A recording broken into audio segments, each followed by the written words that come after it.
जो कुछ हो, लोटा मैं ही खरीदूंगा। वाह, आप कैसे खरीदेंगे? मैं खरीदूंगा, यह मेरा हक है। हक है? ज़रूर हक है। यह बताइए कि उस लोटे के पानी से आपने स्नान किया या मैंने? आपने। वह आपके पैरों पर गिरा या मेरे? आपके। अंगूठा उसने आपका भुरता किया या मेरा? आपका।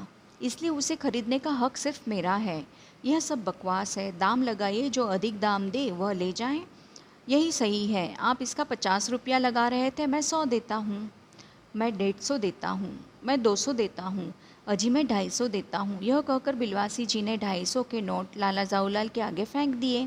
साहब को भी ताव आ गया। उसने कहा, आप 250 देते हैं तो मैं 500 देता हूँ, अब चलिए। बिलवासी जी अफसोस के साथ अपने रुपए उठाने लगे, मानो अपनी आशाओं की लाश उठा रहे हों। साहब की ओर देखकर उन्होंने कहा, लोटा आपका हुआ, ले जाइए, मेरे पास 250 से अधिक नहीं है। यह सुनना था कि साहब के चेहरे पर प्रसन्नता की कूंची गिर गई। उसने झपट कर लोटा लिया और बोला, अब मैं हंसता हुआ अपने देश लौटूंगा।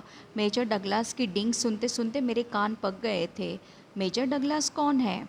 मेजर डगलास मेरे पड़ोसी हैं। पुरानी चीज़ों के संग्रह करने में मेरी उनकी होड़ लगी रहती है। गत वर्ष वे हिंदुस्तान आए थे और यहाँ से जहांगीरी अंडा ले गए थे।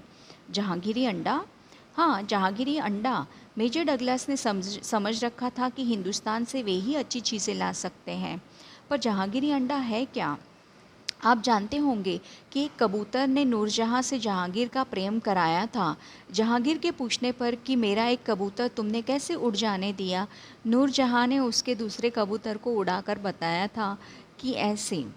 उसके इस भोलेपन पर जहांगीर दिलोजान से निछावर हो गए थे।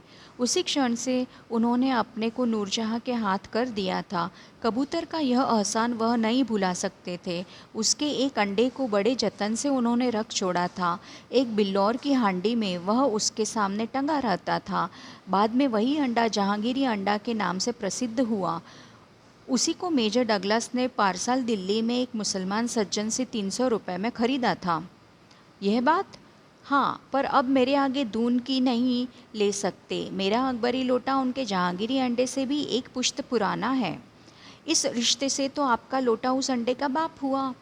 साहब ने लाला जाऊलाल को 500 रुपये देकर अपनी राह ली।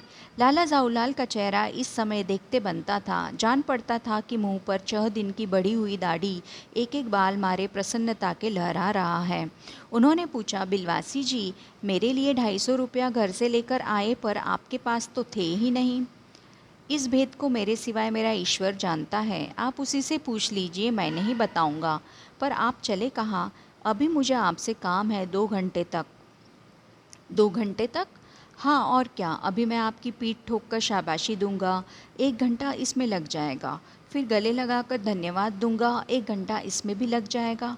अच्छा, पहले 500 रुपये गिनकर सहज लीजिए। रुपया अगर अपना हो तो उसे सहजना एक ऐसा सुखद मनमोहक कार्य है कि मनुष्य उस समय सहज में ही तन्मयता प्राप्त कर लेता है। लाला जाऊलाल ने अपना कार्य समाप्त करके ऊपर देखा, पर बिलवासी जी इस बीच अंतर्धान हो गए थे। उस दिन रात्रि में बिलवासी जी को देर तक नींद नहीं आई थी।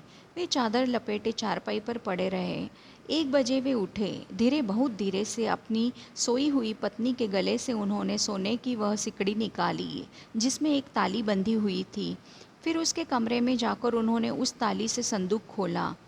उसमें 250 के नोट ज्यों के त्यों रखकर उन्होंने उसे बंद कर दिया। फिर दबे पांव लौटकर ताली को उन्होंने पूर्ववत अपनी पत्नी के गले में डाल दिया। इसके बाद उन्होंने हंसकर अंगड़ाई ली। दूसरे दिन सुबह 8 बजे तक चैन की नींद सोए। अन्नपूर्णानंद वर्मा।